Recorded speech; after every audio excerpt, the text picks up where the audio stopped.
8वें अध्याय का महत्व। श्री नारायण जी बोले, हे लक्ष्मी, दक्षिण दिशा में नर्मदा के तट पर एक नगर में उसमें सुशर्मा नामक एक बड़ा धनवान विप्र रहता था। एक दिन उसने एक संत से पूछा, हे ऋषि जी, मेरे संतान नहीं है। तब ऋषिवर बोले, तू ईश्वर में यज्ञ कर, बकरा देवी पर चढ़ा, देवी तुझको पुत्र देगी। तब उस विप्र ने यज्ञ करने को एक बकरा मोल लिया, उसमें स्नान कराकर मेवा खिलाया।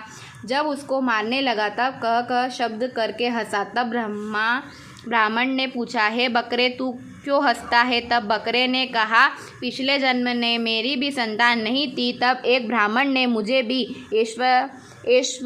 में यज्ञ करने को कहा। मैंने सारी नगरी में बकरा ढूंढा, परंतु बकरा हाथ ना लगा। ढूंढते ढूंढते एक बकरी का बच्चा दूध पीता मिला। उस बच्चे समेत बकरी को मोल ले लिया। तब उसको बकरी के स्तन से छुड़ाकर यज्ञ करने लगा। तब बकरी बोली, अरे ब्राह्मण, तू ब्राह्मण नहीं जो मेरे पुत्र को होम में देने लगा है, तू महापापी है। क्या यह कभी सुना है कि पराये पुत्र को मारने से किसी ने पुत्र पाया है?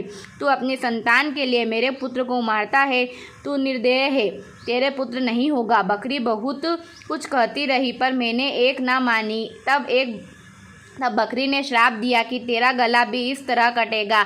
इतना कहकर वह बकरी तड़प तड़प कर मर गई। कई दिन पिछले मेरा भी काल आया। यमदूत मारते मारते धर्मराज के पास ले गए। धर्मराज ने कहा, इसको नर्क में दे दो, यह पापी है। फिर नर्क भोगकर बंदर की योनि मिली। तब मुझे एक जिगर ने मोल ले लिया।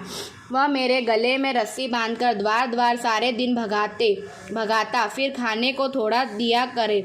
जब वानर की देह छूटी तो कुत्ते का जन्म पाया। एक दिन मैंने किसी की रोटी चुरा खाई, तब उसने ऐसी लाठी मारी कि पीठ टूट गई। उस दुख से मेरी मृत्यु हो गई। फिर घोड़े की देही पाई। उस घोड़े को बटियारे ने मोल ले लिया। वह सारे दिन चला करे, खाने पीने की खबर ना लेवे। सांझ के समय एक छोटी सी रस्सी से बांध छोड़े, ऐसा बांधे कि अपनी मक्खी भी ना उड़ा सकूं। एक दिन दो लड़के और एक कन्या मेरे ऊपर चढ़कर मुझे चलाने लगे। वहीं बड़ी कीचड़ थी, फंस गया। ऊपर से वह मारने लगे, जिससे मैं मर गया। इस तरह अनेक जन्म भोगे। अब मेरे बकरे का जन्म पाया। मैं जानता था अब मैं सुख पाऊंगा, सो अब तू मुझे मोल ले लिया और छुरा मारने लगा। तब ब्राह्मण ने कहा, अरे बकरे, मुझे भी जान प्यारी है, सुन। अब मैं अपनी आंखों देखी कहता हूँ। कुरुक्षेत्र में शर्मा राजा स्नान करने आया। उसने ब्राह्मण से पूछा, ग्रहण में कौन सा दान करूँ? उसने कहा, हे राजन, काले पुरुष का दान कर। तब राजा ने काले लोहे का पुरुष बनवाया, नेत्रों में लाल जुड़वाया, सोने के आभूषण पहनाए तैयार किया। तब वह काला पुरुष कह शब्द करके हंसा। राजा डर गया कि कोई बड़ा कारण है जो लोहे का पुरुष हंसा। जब राजा ने बहुत दान किया तो फिर हंसा और ब्राह्मण से बोला, हे ब्राह्मण, तू मुझे लेगा?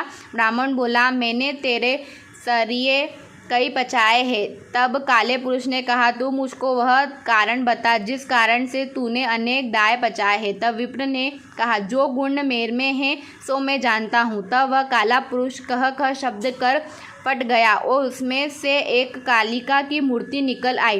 तब श्री गीता जी के 8वें अध्याय को किया तो उस कालिका की मूर्ति ने सुनकर देह पलटी। जल की अंगुली भर के उस विप्र ने मूर्ति पर छिड़की। जल के छिड़कते ही उसकी देही हो गई और विमान आया, जिस पर बैठकर बैकुंठ को गई। तब राजा ने कहा, तुम्हारे में कोई ऐसा भी गुण है जिसके द्वारा मैं भी इस अधम देही से मुक्त पाऊँ? तब उस विप्र ने कहा, मैं वेद पाठी हूँ।